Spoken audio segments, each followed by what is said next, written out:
The term national popular is a new concept in the British left, originating from the work of Gramsci.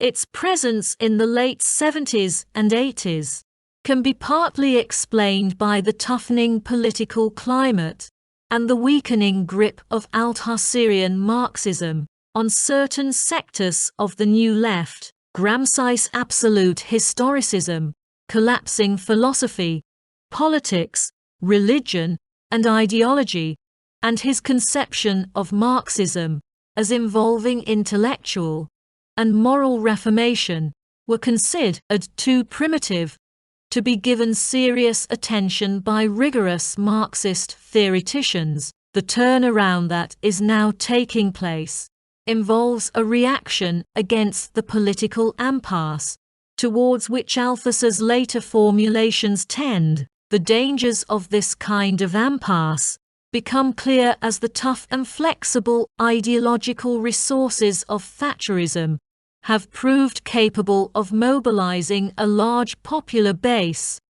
In Italy, where published extracts of Gramsci's prison writings began circulating immediately after the end of World War II, the national popular was treated largely as a cultural concept and associated with progressive realist forms in literature, cinema, and other arts. The term was seen as the cornerstone of a typically idealist operation, by which Gramsci had allegedly cast the intellectuals and their collective incarnation, the Italian Communist Party, in the role of inheritors of 19th-century radical bourgeois culture.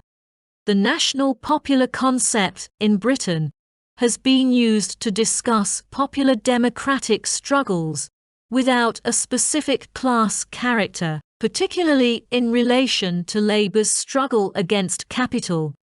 This concept has been involved in debates about ideologies, class belonging, the relationship between oppression and class struggle, the role of the state in capitalist society, and the potential for democratization. Gramsci's concept is an integral one, whose cultural and political faces overlap and fuse. The concept emerged in response to fascism in Italy and the ebb tide of revolution in the West.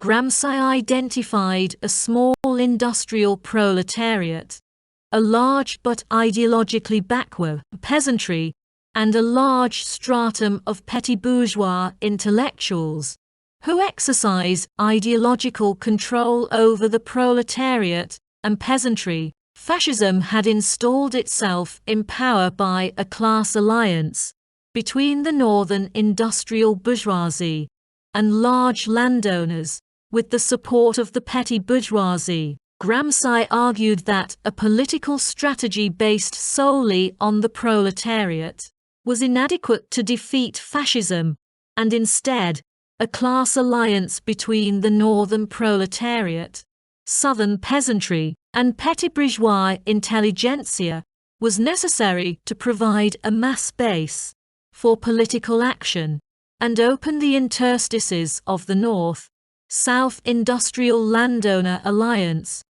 Gramsci believed that an immediate transition from fascism to socialism was unlikely due to the existing armed forces composition and the need for a restoration of liberal democratic political structures. He proposed the concept of the national popular in an embryonic, tactical form, which he believed was closely tied to Jacobinism, a form of political domination based on the ability to overcome narrow economic corporate conceptions of a class or class fraction. Hegemony differs from Lenin's conception of proletarian dictatorship because it involves ideological and not just political domination.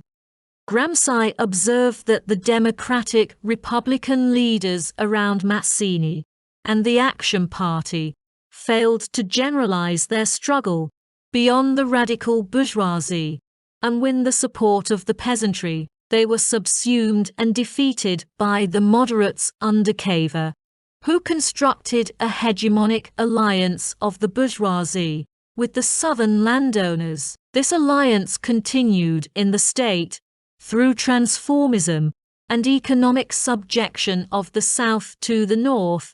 The national popular concept was elaborated in response to fascism, a conservative social bloc made up of heterogeneous economic groups with a permanently mobilized mass base. It was dependent on the relative numerical weakness of the Italian proletariat and involved the formation of a collective will through the building of a mass party, where various social classes and class fractions were successfully hegemonized by the party and the proletariat. These concepts underwent no substantial modification at a political level between the period in which they were first formulated, 1924-6, and the time of Gramsci's death, in 1937. The entry in the prison notebooks, titled Concept of National, Popular, discusses why Italian literature does not have a wide popular readership, and why Italian newspapers are publishing predominantly French authors. Gramsci argues that the separation between intellectuals and the people in Italy is due to the difference in conception of the world between writers and people. In France, there was a close and dependent relationship between people-nation and intellectuals, which Italian readers feel. The Renaissance in Italy was a result of a separation between a literary and philosophical elite from the commercial, manufacturing, and financial bourgeoisie. This separation was traditional and had been remarked upon by democratic intellectuals. Humanism and the Renaissance in Italy were seen as the phenomenon of an aristocracy removed from the people-nation.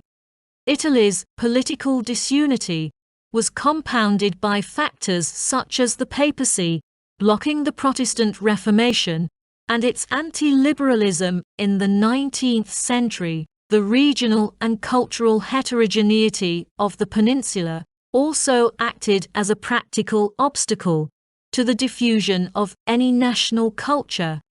In Italy, the term national has an ideologically very restricted meaning and does not coincide with popular because intellectuals are distant from the people, i.e., from the nation. They are tied to a caste tradition that has never been broken by a strong popular or national political movement from below.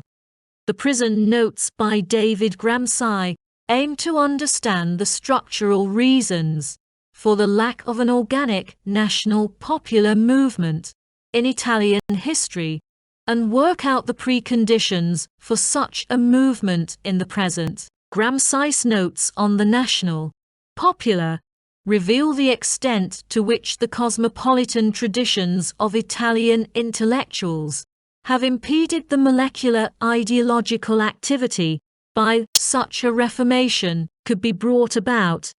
When the prison notebooks were first published in Italy between 1948 and 1951, there was much talk on the left about a national popular culture and the need for the intellectuals to contribute to its production.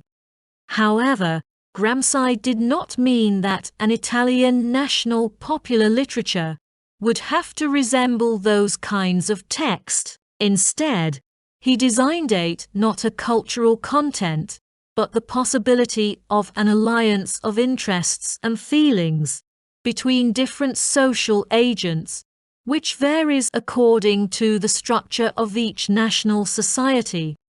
The formation of a national popular culture in Italy would mean confronting and overcoming the same obstacles, dialects, folklore, local particularisms, as the formation of a national language. In the prison notebooks, Parallels are implicitly established between a series of dominant-subordinate couplings, language dialects, philosophy common sense, or folklore, high culture popular culture, intellectuals people, and party masses. The point in each case is not to impose the former on the latter, but to construct an educative alliance between them, establishing an organic unity between theory and practice, in intellectual strata and popular masses, between rulers and ruled, which constitutes democratic centralism. Gramsci's concept of the national, popular, is a process of constructing ideological hegemony among various social strata. The national popular mass is excluded from learning the educated language, as the ruling class traditionally speaks Standard Italian. To be hegemonized, these strata must be addressed through a medium adapted to their different cultural positions.